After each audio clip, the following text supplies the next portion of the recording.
Well, hello everyone, and welcome to our Fraud Watch Friday Q&A session. We are very curious, first of all, to find out how you learned about us. So could you go to the chat box here at the very beginning and let us know, did you receive a postcard? Have you been here before with us and just rejoined today? Did somebody tell you about us? We would be delighted to know how we reached you and how your interest was piqued about today. So again, we certainly welcome everyone. I'm Ann O'Callahan. I'll be moderating today's questions and answers. We have the privilege of having not one, but two of our fraud prevention leaders with us today. You all probably know Dave Morrow from Bellingham, who is synonymous with AARP fraud prevention. And today he's joined by Kay Tomlinson from Lake Tabs. Many of you have seen Kay in her role as a virtual Speakers Bureau presenter over the past 2 or 3 years, most often in the area of fraud prevention. She's also done many in-person presentations as well. And she recently returned from the annual International Association of Financial Crimes Investigators Conference in Virginia. That is a mouthful, but from what I heard, Kay, it had amazing content. And Dave, I think you were there as well, as you usually are.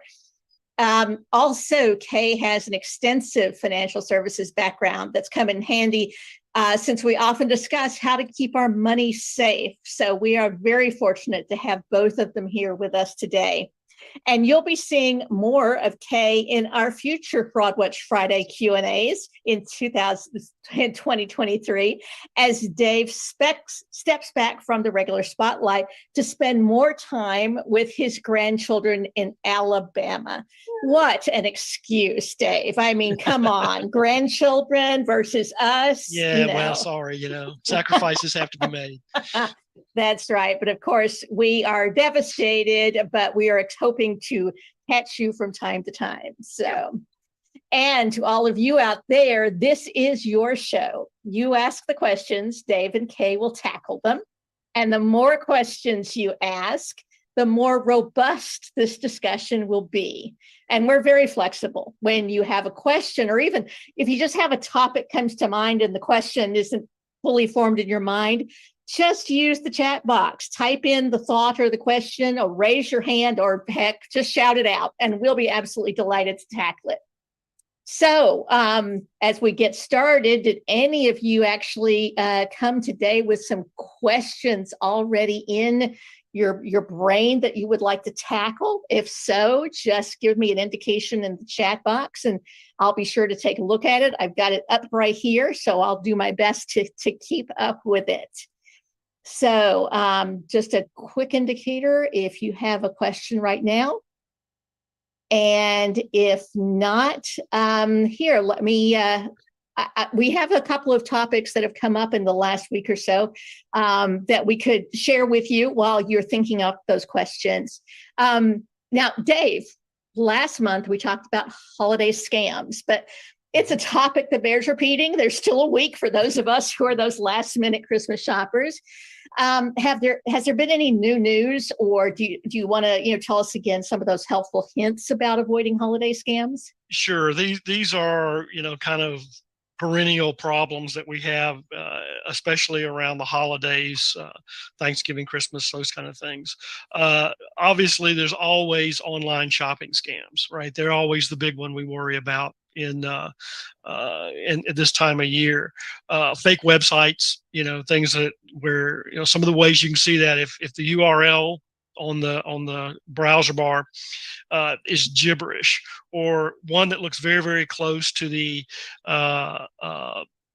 legitimate company's name, but just isn't quite right. A 1 is in there instead of an L or something like that. That's a red flag for a fraud.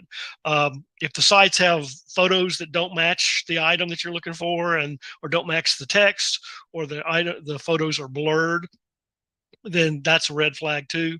Of course, always misspellings or bad grammar is a red flag on anything like that you're doing commercially.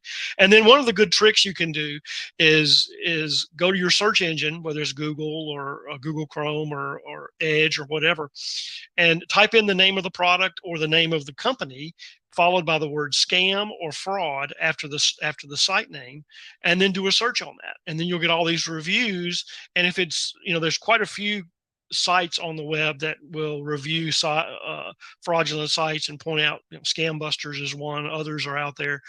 So you can usually, if you just type the name of the website in that you're concerned about and the word fraud or scam, you can come up with all these reviews that'll tell you.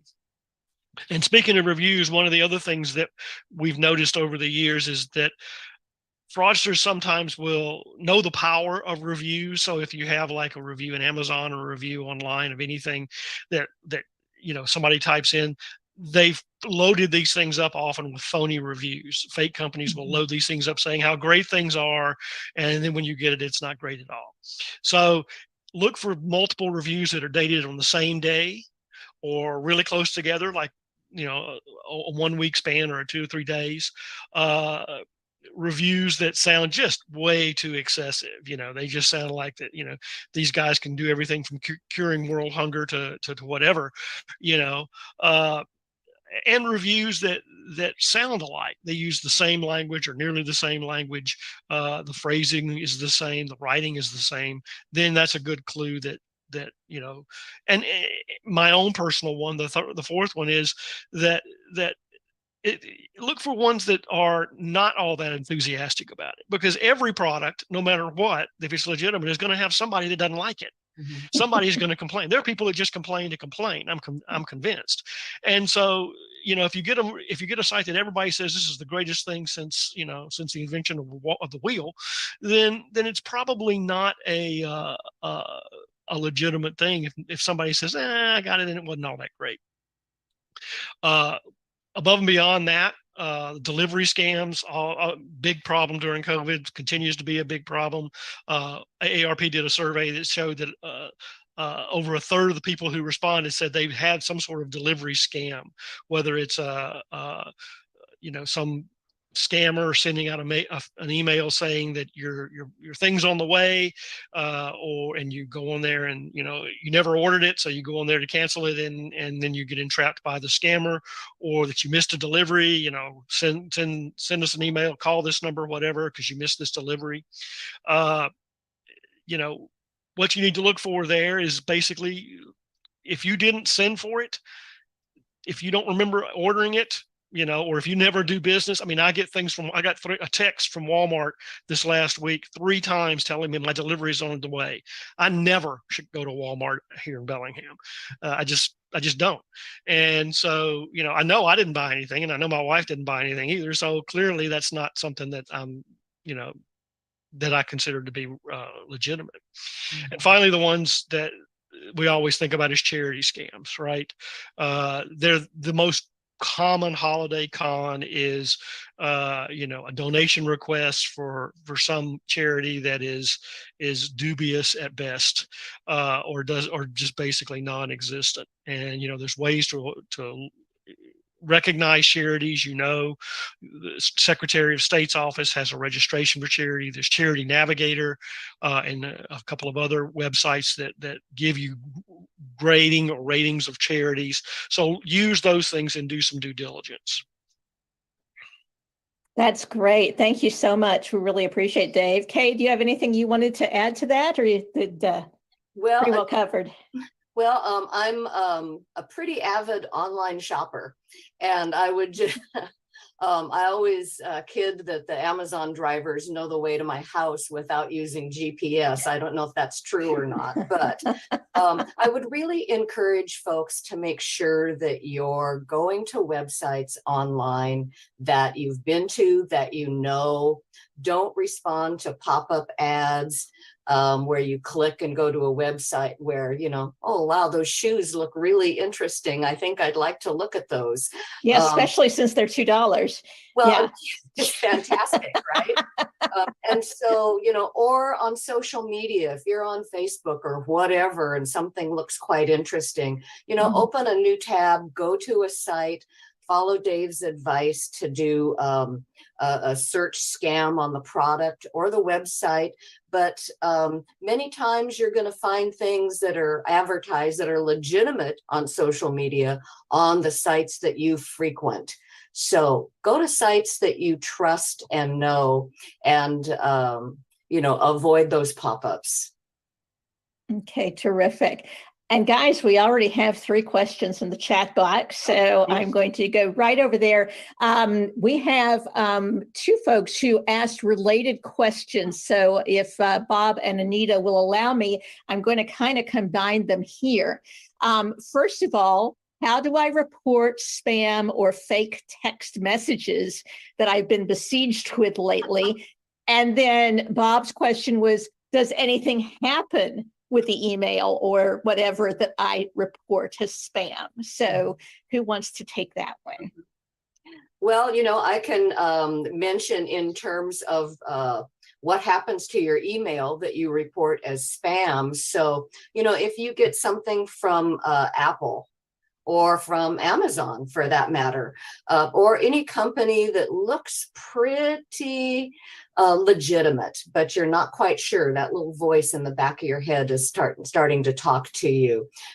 First, make sure that that it's not legitimate. It is spam. Hover your cursor over the links in the email and the address, and then go ahead and report it to the company, whether it's Walmart, Walgreens, Amazon, Sam's Club. Report it to that company, because I can guarantee you that those companies have teams within their organizations that their sole job is to follow up on that spam and research it and try to get to the bottom of it, because their goal is to protect their customers. So you'll keep coming back and buying from them, of course. So yeah, report it to the company. Again, they do follow up on that. They might not follow up with you individually, but be aware that they are working on those within their corporation. Yeah, one of the things you do locally too is if you use an email provider like Google Gmail or one of those, tag that email as spam and put it in your spam folder, because most of the online and Outlook and those things, email programs, have built into them now logic that will take whatever you put into spam and tag it as spam and treat it as spam from there on out. Therefore, it'll put it right into the spam folder and you'll never see it in your active email. So you can also, send it to, if you have a separate program, you can, if it's a text message and you use something that screens your text messages and robocalls and your mobile devices, you can send it. I know one of the ones I tested will monitor your text box, and if it thinks it's a scam, you can report it. So when I delete a text now, I get delete and and report as spam as 2 choices. So you can do that. And I know Apple iPhone sets them up for that, and I think you can probably do that for Android too. Yeah. Okay. And as far as what happens to the email that you report as spam, I know that you were talking, Kay, about how companies actually have teams that work on these. What if you report it to someplace like the Attorney General's office or the FTC or any of those kind of things when you suspect fraud? What happens in those cases? They also have teams. And they have groups that are following up on all of the fraud reports. I know many times folks will ask us, what happens when I report a fraud, a spam, a text, whatever, because I report it and then I don't hear anything. And we really need to keep in mind that the government, FTC, our Attorney General's office, yes, they also have groups within their offices that specifically investigate those frauds, those spams. And keep in mind, they can work across jurisdictions as well, to where, there might be that same fraud being reported across jurisdictions, and those individual police departments might not be able to work together or have the people and staffing to work those issues. But the Attorney General's office, they're all over it. Yeah, a lot of the federal agencies have that too. They're usually in what's called their Inspector General office. So I know Social Security has oig.ssa.gov, which is their investigative arm. And they want you, if you get something that appears to be from Social Security or even Medicare, they want you to forward it to them so that they can, because what they'll do is exactly what Kay says. They put them all together because it's investigating these is like a jigsaw puzzle. They're not going to go run right out and bust somebody off of one email, but getting a bunch of emails sent from the same place, they can usually kind of put the puzzle together and try to go out and catch these people, even overseas. Even if they come from overseas, they've had success doing that. Yeah. Yeah. And we've heard people express frustration. It's like, well, I reported it, but I didn't hear anything. But I think the point is you may not hear anything from them, but it's in there in the hopper. It's like when they collect enough that tells them, boy, this is a legitimate, fraud that is widespread, they're definitely going after it. If it's not an immediate widespread fraud, it's still in the database. Okay. And it doesn't go away. So that when they get that critical mass, they have, is that a good way of putting it? Yeah, and the FBI actually has what they call the Internet Crime Complaint Center, IC3. And it's ic3.gov, and you can report spam and stuff to the IC3. You can report actual frauds. If you're a victim, we want you to report it to ic3.gov, and that's exactly what they do. They put it in a database, and then, like I said, investigators in Florida and investigators in Washington State can be working on the same cases with the same perpetrators, but they don't know each other's working on them. So this is where they can pool their resources together, and it acts as an investigative database. And no, don't ever count on ever hearing back from any company saying thanks for the spam. They're not going to do that. There's just too much of it. There is absolutely just too much of it. Thank you so much for that very robust, look at how these things are handled, because there's obvious, interest in this type of thing. And we have some more questions coming in now. First, let me share Tom's comment. Email addresses out of the country are often questionable. Also, dating sites and chat rooms for elderly singles or widows and widowers are high in fraud cases. Yep. It's true. Absolutely. Even Facebook Messenger and things like that it doesn't have to be a dating website. But one of the keys is, especially for romance scams, is if you meet somebody on a website or you meet somebody on Facebook, almost always one of the first things they'll try to do is move the conversation and the relationship off of that platform onto Telegram or some text capability or some email, so it's not on that, because the fraudsters know that if it's on Facebook or if it's on Match or if it's on any dating website, all their movements can be tracked if they'll try to move you off of the website. So if that happens, that's a red flag that it's the beginning of a romance scam. Yeah. Perfect. Thank you. And thank you very much to Tom for that comment. I'm going to go back up here now that I've addressed a few that were kind of clustered together. Eric is asking, what do you recommend for password protection services? Well, I always say passwords, everybody's favorite topic when it comes to being online, and then everybody rolls their eyes because I think everybody hates managing passwords. And, we always recommend looking into and starting to use a password manager. They take a minute or two to set up. There are several that are available. You go to PC Magazine online or Wired Magazine, Consumer Reports, and just do a search on password managers and read about a few of them. And you can either use a free service within your browser. You can pay for a service depending on what it is you want to accomplish and what you want the program to do for you. And so highly recommended. One thing that I would add based on an article I just recently read was that password managers are becoming very, very popular. Many people are using them. And of course, the key is having a strong master password to access your password manager account. Unfortunately, many people are taking that strong master password and then using it for other websites that they access when they go online. now your master password isn't very strong. So again, you really have to create that strong master password, guard against using it for anything else. I don't know, Dave, I know you have several things that you can share with us about passwords. It's kind of, I think we both pull out our soapboxes on this. Yeah. Passwords are the things that people love to hate. And, you're right. Password managers, PCMag.com is a great resource for that. They have a lab that does a lot of testing. But passwords are old. Passwords have been around a long time, and there's lots of ways to beat them.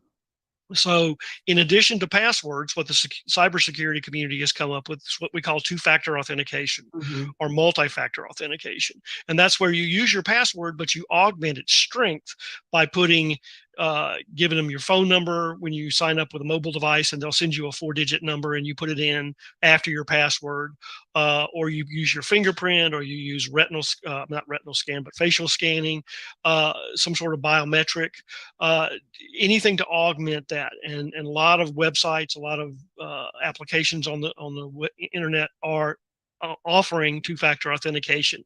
It's a lot slower to catch on in some areas than we would like, but Amazon has it, and Facebook has it, and of course all the banks have it, and I think a lot of the stores offer it too. They won't automatically put it there, and you have to go looking for it. But most financial services, banks, investment companies have it already. Very definitely. It seems to be going mainstream. I mean, this isn't shopping, but just recently, like 3 or 4 days ago, my medical office went on two-factor authentication, so it's getting out there all over the place. Yeah. And in fact, Chris has a related question. Please address measures to prevent identity theft. And we've talked password, we've talked multi-factor authentication. Any other suggestions that you would have to address or prevent identity theft? Oh boy, we could talk probably for the rest of our time about some things that you can do to address preventing identity theft. I'll just mention a couple of things about your cell phone, because we're all on our cell phones all the time. And, the same password tips that Dave had just spoken about, also for your phone, use a VPN, virtual private network, so that you're not on your cell phone on a public Wi-Fi talking about private information or accessing your private accounts, where your social security number, your bank account, any of that could be suspect. Make sure that your apps are up to date on your phone. And, in addition to, I mentioned pop-ups earlier on social media, in addition to not responding to pop-ups on social media, the texts that you get on your phone, don't automatically press the link and take a look to see what it is there, because in many cases, they're going to be asking for some personal information. Like I said, we could talk for the rest of our time on different aspects of preventing identity theft. Dave, what about freezing your credit? What about your credit reports? Freezing your credit. I do calls on the call center, as many folks know, that we have the fraud call center, and that's one of the strongest things we tell people to not only prevent identity theft from happening in the first place, but then remediating it or fixing it after the fact, and repairing yourself. Contacting the credit bureaus, telling them you want to put a freeze on your credit history, which doesn't impact your current credit cards at all. But what it does do is it keeps people from being able to use your information, which is almost everybody's information is sadly available somewhere online, and using that information to establish credit in your name, getting a credit card in your name, getting a loan, or, there's a bunch of different things where they check your credit. I just turned on gas and electric at my new house, or transferred it over yesterday, and they did a credit check right then. So there's lots of things that we just don't know about in day-to-day life that does a credit check. And so if the fraudsters can can manipulate that and use your information, they can get those services and you get the bill. So telling the credit bureau you want to put a freeze on it, and also you can put a fraud alert on it, which are two different things. Also go to annualcreditreport.com and get a copy of your credit history from all three of the credit bureaus, and just look for anything that doesn't look familiar. Anything that you don't know that you did, or looks like a credit card that you don't remember having, or something like that. One of the ones that happens now is there's things that happen in your life that they don't check your credit on. Establishing a bank account is one of them. And this happened to me over the summer, where somebody established a couple of credit union accounts. Even though I have my credit frozen, my credit history frozen, they were successful in trying to establish a credit union account for me, because they don't check your credit. And so the way to see if that happens to you is to always keep an eye, even on your snail mail, even on things coming through. Don't just throw away stuff that looks like junk mail, because the way I found out about it, one of the ways, was I got a, "Hey, welcome to blankety blank credit union, new customer" thing in the mail, telling me about all the great things they could do, and giving me my account number. And I'm like, what? I didn't do that. But I got that in the mail. And so keep an eye on your mail too, and make sure that you understand what you're getting and they make sense. Mm-hmm. Now, that's an interesting point, because one of the things that I've been talking about in our declutter presentation is, make a stop at the recycle bin before you even get in your house, with your mail, to just get rid of some of that spam or, junk mail before it even gets in the house. But I hear you saying take just one more layer or look at it before you throw it away, to just make sure it doesn't have a clue in it as to what's going on with your credit. Right. So thank you for that. Mm-hmm. All right. And that was annualcreditreport.com, right? Thank you, Dave. You corrected that. So just be careful. Tell folks, just be careful, because annualcreditreport.com is the only one on the website, on the internet, that lets you do this for free. And there's a bunch of imposters out there who will say they'll give you a copy of your credit report, but they'll try to charge you $15 or $12 or $20. And you don't have to pay for it. Annualcreditreport.com, by law, you get one once a year from each one of the credit bureaus. Okay, perfect. Thank you. Be sure that you look at the response from Dave Morrow, annualcreditreport.com up there. Okay, that's the dangerous part, when I try to type and listen at the same time, right? Yeah, I can't do that. All right, my goodness, the questions are coming in thick and fast.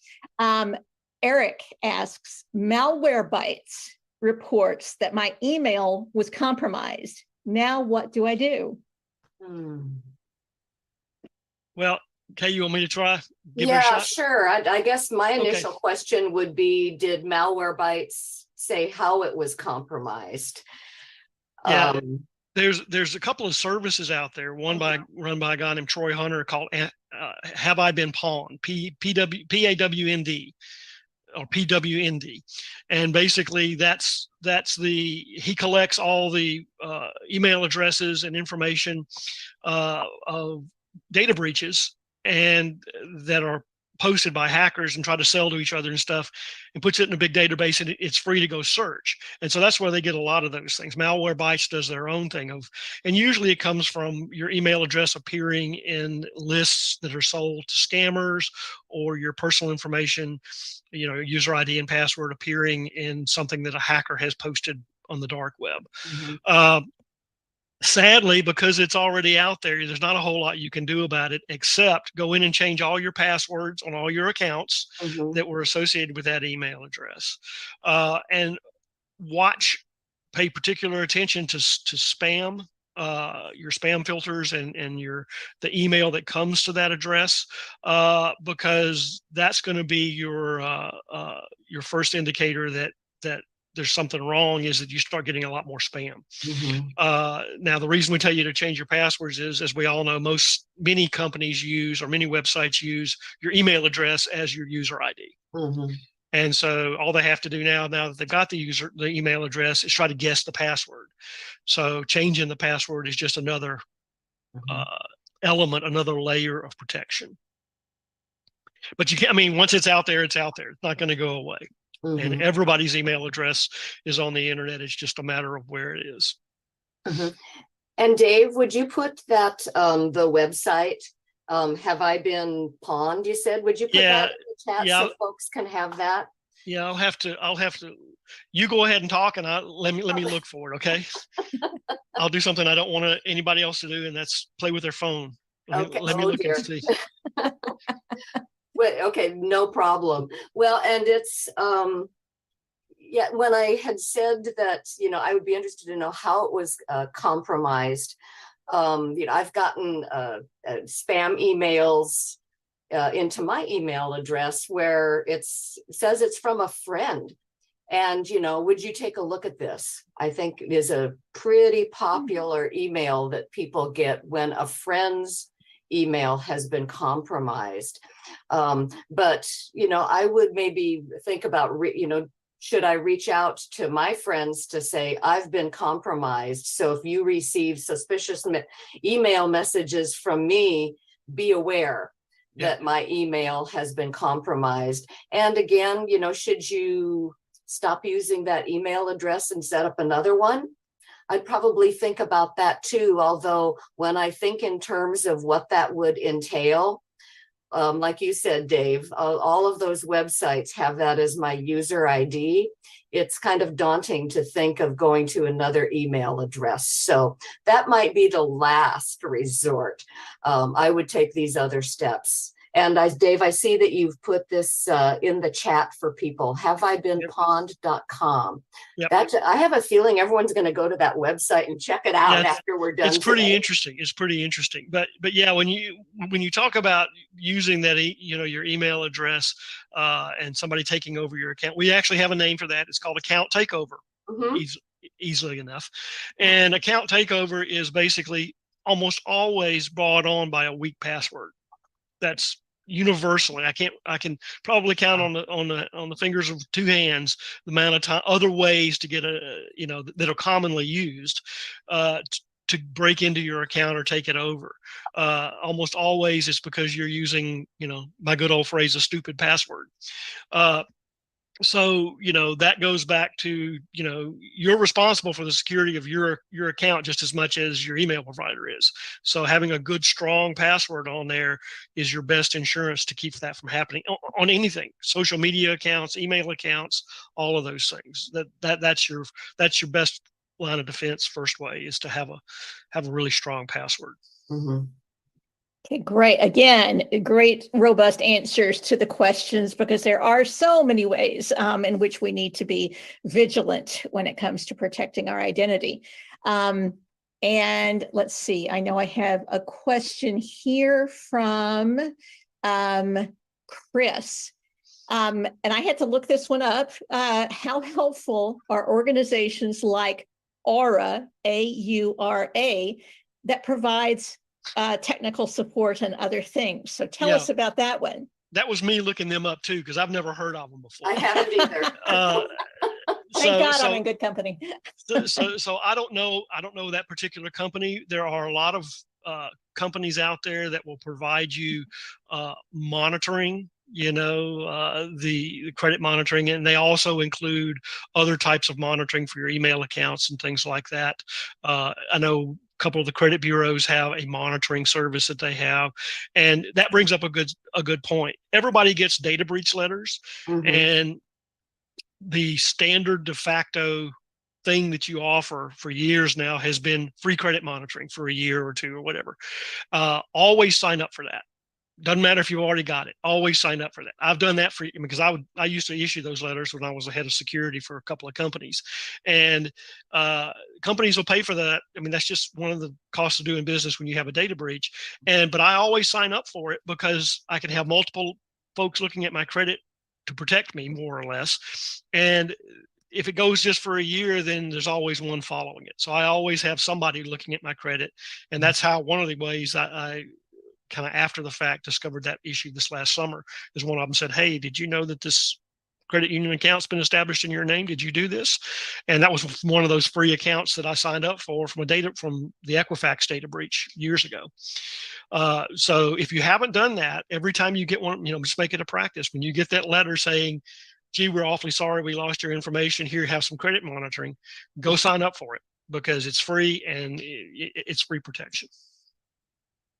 But I don't know anything about those. Some of those are good. Some of those provide services that you could do yourself for free. So. And I think it goes back to what Kay was saying earlier about always go to other third-party sites and like PC Mag and Consumer Reports and very well-known review sites, and apply the things that Dave said and that Kay said anytime you're looking something up like that. So that's great. Now we have Bruce, who has indicated he had a question from another of our channels coming in. Bruce, do you want to share that with us? Yes. Hi, Dave. Hi, Bruce. Hi, Kay. Hi, Bruce. I always appreciate hearing your tips. So I've got a question about the service where you can have a selfie made into like a piece of art, or it turns you into an astronaut. I don't think you can see me on screen, but I'll hold up my phone here. You can see what I'm talking about, where it makes you, just kind of super cool. And I would like to look super cool. But I've heard that doing that kind of thing, like, especially if it's for free, if it's a free service, that you're opening yourself up to having your identity stolen or endangering your privacy in some way. So I was just wondering if that's something that I am interested in doing. Am I putting myself at risk, and maybe I shouldn't do it? Well, this is one of those things that technology has good things and bad things for it, right? One of the problems, I mean, this is kind of a cool service and people have been using it. There have been some problems cropping up here recently. One is, you got to remember that when you sign up for this and give them, 5 or 10 pictures of yourself, you're giving them biometric data. And they're going to have it. So you're giving up a lot of your potentially personal data that you don't, you need to read their privacy policy and figure out what they're going to do with it, and can they sell it, and can they store it, and all that. Identity theft is still up in the air. I haven't heard of any concerns about that yet, above and beyond the fact that, you sign into it and you store your pictures and all that stuff. But there have been some complaints recently about just the ways that the pictures that are rendered by the artificial intelligence can be offensive to some people, that they have some ethnic stereotypes and sexist stereotypes, et cetera, in there. So just be prepared that the pictures you get may look a lot different than what you had mentally thought they would look like. But the privacy aspect is what I hear most talked about right now with them. Kay, have you heard anything else? Yeah, yes, as a matter of fact, especially, you take a selfie, and then what do we like to do? We like to share. And so now if I'm sharing that, as you mentioned, Dave, our biometric information is going out. But also there have been some reports about concerns about how that can be used as part of a scam. Think of romance scams where you've sent your picture to the love of your life online, and you've been supporting them financially, and now you are unable to continue to pay. And so now they can use these pictures that they now put together with this artificial intelligence to come back as part of their scam to threaten violence, blackmail. I'll share these pictures with your friends and family, your church members. All of that information you've shared as part of that online romance. And I've even heard reports of revenge porn. Folks breaking up with each other, and then somebody wants to get back at somebody else. Things we don't like to think about happening. But again, sometimes it's a slippery slope. The new technology can be so fun, but then, we have to consider that not everybody has the best intention. And number two, Scammers are so much more sophisticated than we think they are. And whatever the latest fun technology is, they're likely going to find a way to use it for nefarious means. Yeah, that's what I think everybody ought to just take away, is that whenever you find some cool new technology, you need to kind of put some thought into, okay, I'm giving this stuff up, but what could be the unintended consequences of this? And that's what it's all about. Nobody designs these programs like Bruce was talking about with revenge porn in mind. Right. But again, it's an unintended consequence that the data's there, and somebody's going to say, hey, this will be cool, let's do that. So you're right. I mean, that's again one of the due diligence things, that you have to take your own safety into your own hands, and don't rely entirely on somebody else to do it, because that's not gonna be a successful strategy. Okay, great. We had a quick question following up on the Have I Been Pawned website address. The question was, is it PAWN? Okay, leave out the A. Yeah, that's just as you wrote it. Yeah, it's PWNED. Okay, just as you wrote it. Okay, it's great. But Bruce, please thank that person on Facebook, Alice, for that clarification. Thank you very much. Even more comments and questions coming in. We're having a great day today. Yeah. Lori is asking, now I had someone open up a Facebook account with my name. When I contacted Facebook, they said it isn't considered a fraud or an identity violation because the person has a different birthday. Their pictures was different as well. So perhaps someone with simply the same name. So Facebook couldn't distinguish that. Now, Lori said, I contacted all my friends, told them not to accept the friend request. Is there anything else I should do? Well, yeah, I mean, this person could legitimately have the same name as you, Lori. So, you never know. But one thing you could do is if you have access to the other Lori's account, is to search some of their pictures using Google image search, and see if they're using those pictures other places. If so, then that's an indicator that they're fraudsters. Or search your own pictures, some of your own pictures on your Facebook account, and put them in image.google.com, I think is what it's called. And then you can, search your own pictures. And if somebody else is using those, whether it's this person or somebody else, then you know that's a fraud. Because nobody has the right to use your pictures except you. And if they're impersonating you, then that's one of their favorite tricks. But there's really nothing. I mean, Facebook is probably right. Think of all the millions of people named John Smith, right? Unless they take some overt action, but if they're to look like you or sound like you or make friends with your friends impersonating you, then it could just be somebody named with the same name. Well, and I would also mention as well that this is a good time for us to mention and caution about how much information we put out on Facebook and social media. We had the question of identity theft earlier. And, it's so easy and so fun, again, back to that fun technology to share on Facebook. But keep in mind that is potentially one of the best resources for fraudsters to find out about our personal likes, dislike, family, friends, gather ammunition, so to speak, to reach out to contact us in many ways. So, whether it's you, your kids, your grandkids, I would caution folks to really be careful about putting your whole life out on social media. Yeah, that's especially true for those things. I haven't seen them as much in the last couple of months as I did before of these lists that were, lists of questions that everybody was shooting around all their friends, and what school did you graduate from? What year did you graduate from high school? Blah, blah, blah. And what you're doing is giving information to anybody that wants it that could someday be used in one of the secret questions that we hate for getting your verifying you as if you have to recover your email or change your password or whatever, they may use those secret question answers. And if you put it out on the internet, somebody's going to find it and that could just be an easy way to get that information. So I never reply to those, just because there's no reason to. Somebody's raising their hand. I had a reflection on Facebook. They don't have an office or a person that can save you. I was trying to get to 5,000 friends.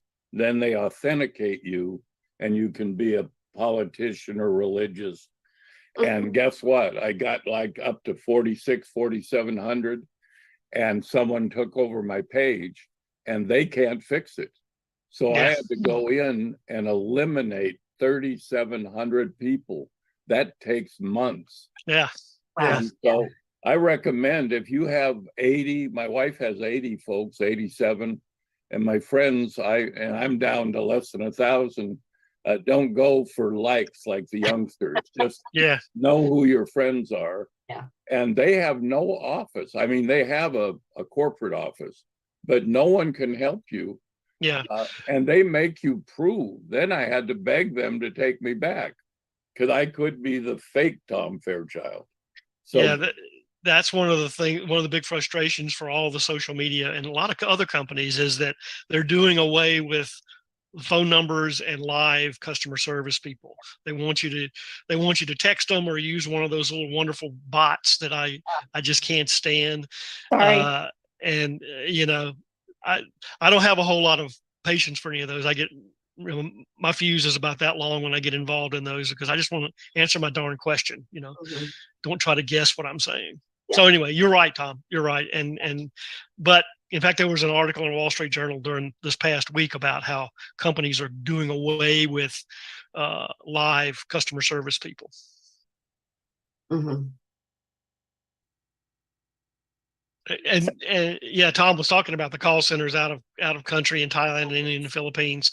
Yeah, I mean a lot of the company I worked for, the bank I worked for did that, outsource some of that because it's cheaper, right, than having a call center in the U.S. Have it in one of those other countries, and hire a bunch of people that speak English, maybe more or less, and do their thing. And there's pluses and minuses with that, obviously, but you never know who you're talking to over there, and just like here, though. Apologies for that noise I had going on there. I was actually going to look something up on YouTube. It came blaring up at me. It was actually about when we were doing our community statewide presentations last year, and we had that gentleman who exposed fraudsters. What was his name? I was about to look up his name and I couldn't remember. Yes, thank you. I noticed that he reported that his YouTube account with millions of subscribers, he was duped into giving up his account. He told the entire story on YouTube about how this happened, so that warning other people to prevent that from happening. So, as we always say, layer your defenses, put as many defenses as you can in place, because one indeed may be breached, but hopefully not all of them. So Jim Browning video, youtube.com, AARP Washington. Thank you very much, Bruce. He, by the way, has amazing videos about how fraudsters use these boiler room call centers to get money from people. It is it just stabs at your heart when you're listening to this, but it has hard won lessons, and we applaud his efforts. So and he's someone that we have featured in our community presentations. So and Bruce reports in the question about getting support. He has gotten support on his Twitter account when he needed it. So was that before or after? I presume you still have Twitter, Bruce. I know it's not. I know it's not a good time to mention Twitter with all that's going on, but I've actually gotten support from Xfinity. I've gotten support from quite a few companies by just tweeting at their account, at Xfinity support, and they will actually answer there. So Well, I don't use Twitter, so I don't know. yeah, I know. I know it's not really a It great has time nothing to do with say, Elon Musk. yeah. Great. We have a good time here, guys. We hope you're enjoying it too. At least we are. Hey, listen, we've got about 10 minutes left today. So if you have had some thoughts in your mind about a question or a topic, and you haven't even quite formed the question in your mind, please throw it in the chat box or sing it out, and we will be happy to address that question. So at the moment, I've gotten down to the bottom of the questions in the chat box. Let me throw out another one that we were actually discussing a couple of weeks ago. Those of us in the Fraud Watch Network, often share articles that we see, and then we discuss them and say, okay, what's the deal on this? One of them was from the Wall Street Journal on helping older relatives or yourself to keep their phones safe from hackers. And we, Kay, you were even talking about that just earlier today about public Wi-Fi's using VPN. This article in particular went beyond that and had even more tips that viewers could find helpful. Does either one of you recall that article and want to speak to it at all? Well, I have a couple of tips that I could share from that, and just in general as well. Yes, I'll say it again. Look at have a VPN, virtual private network, on your phone, and easy to do, and it's going to protect you if you do need to use public Wi-Fi. But if you want to download apps onto your phone, make sure that you go to the official stores. And that's kind of a double-edged sword, because both the Apple Store, App Store, and Google Play, yes, they have measures in place to really keep dangerous or fraudulent apps off of their sites. Again, teams in the background that are working on that. But, there's also, we have to keep in mind that malicious apps or even counterfeits can also find their way onto those stores online. So, there's still some things that you should do before you just absolutely go on to either one of those sites to download. Take a look at the app, read the description, look for typos, look for poor grammar when you're on there. Look at the download statistics before you just press download. If you want to download, say, WhatsApp, a really popular app that that many people use, and the download statistics are really pretty low, that's a red flag that could be fraudulent. And if you do find that you've accidentally downloaded something that you're suspicious about, delete the app immediately. Talk to your provider to see if there's other things that you can do if you're unsure of the deletion. Back up the data on your phone. That way, if your phone's lost, of course, you're going to be able to pull that information back again. And something that I hadn't really thought about before, learning how to lock or wipe your phone remotely. Worst case scenario, your phone is just plain gone, and you're thinking about all of the information on your phone. Apple provides the iOS users with a pretty easy guide of how you can wipe your phone remotely. Google offers that up for Android phone users as well. If you've backed up your phone, your data is secure in the cloud. So then your new phone you can download everything to your new phone. Get rid of the old apps and the ones that you don't use. And I guess the other question is, and Dave, you can expound on this as well. I know, what can you do? How do you tell if your phone's hacked? Well, I always say that, if you find apps that you haven't downloaded, calls and texts that you didn't send, I'm thinking that's a red flag. Spike in data usage, all of a sudden, another red flag. Dave, I know there's more things as well. Yeah, sometimes phones will just act like they've gone haywire, just got a mind of their own. And that unfortunately, that can also be a symptom of something just mechanically going wrong electronically inside the phone. But oftentimes, if your phone or your computer, either one, suddenly has the fan running all the time or gets really, really hot when it never got really, really hot before, that could be an indicator that it's that somebody else is doing things with it. There's also, of course, the pop-up messages, and you can always, going back to your app store thing, you can always also look at the app store when they newer applications, if you don't know that, hey, this just came on the market, and go look for it. But if you're looking around and see something that looks cool, if it hadn't been out there for a while, if it's brand new or only been out there a few months, that's a potential problem. If you go to apps that have been there and got a large user base and have been around for a long time and are recognized companies that develop apps, then that's helpful. And as opposed to just going out and seeing an app and looking at it and it was put up there last week, then you're kind of playing with fire there, because nobody's really had a chance to test it. And then you can always do the old trick of Googling the name of the app and look for fraud or issues or problems or whatever in a search engine. Because one thing about it, if they have a problem, somebody's going to post it somewhere, even if it's on Twitter.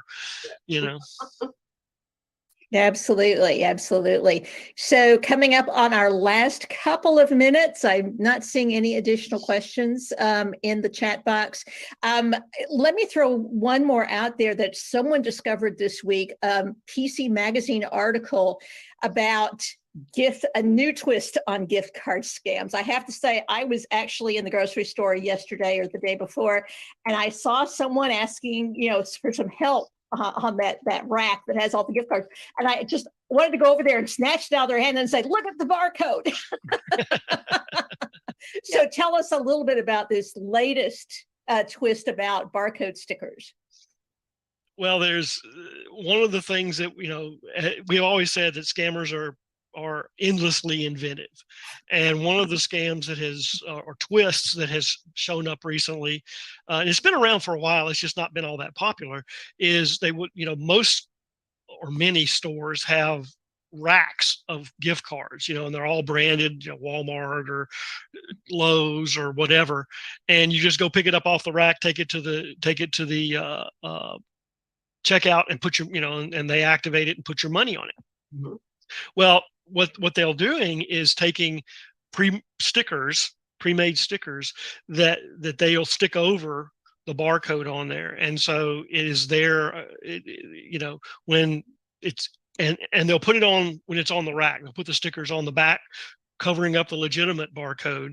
And so when it's activated, what they're doing is activating whatever money you put in it. Doesn't go to the card; it goes into their bank account or whatever, or it goes into the card, but they have access to it. And as soon as before you walk out of the store, they've already emptied the card. Mm-hmm. So the tip is if you're going to get a gift card, always check the back where that barcode is, and kind of rub your finger on it and see if it feels like a sticker or if it feels like it's embossed in the card. It should be embossed in the plastic and not a sticker. If it's a sticker, then it's probably somebody's trying to scam it.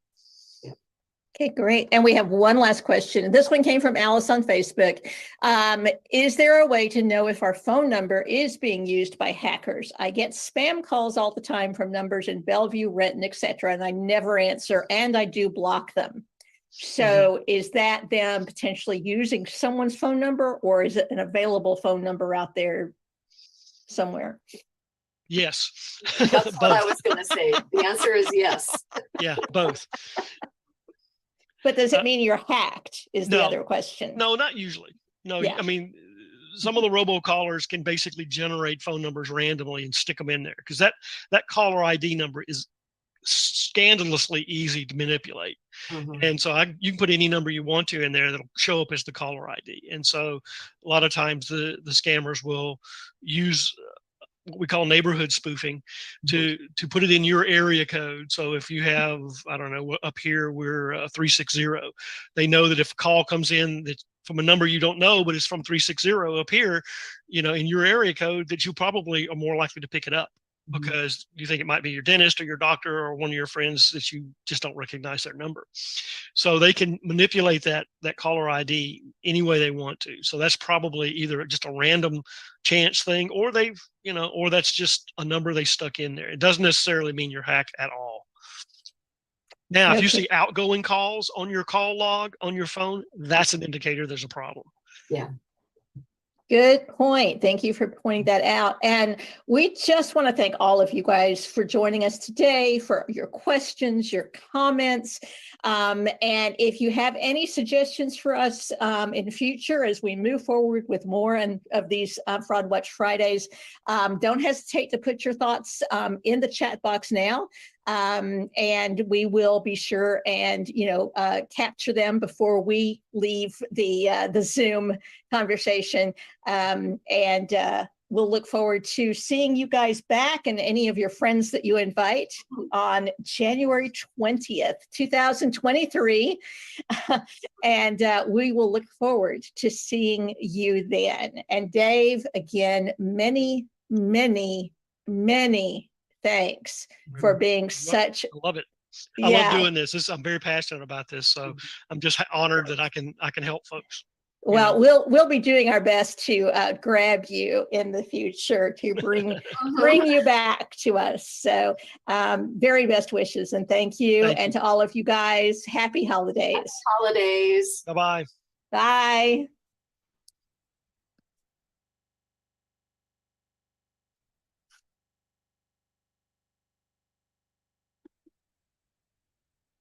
Got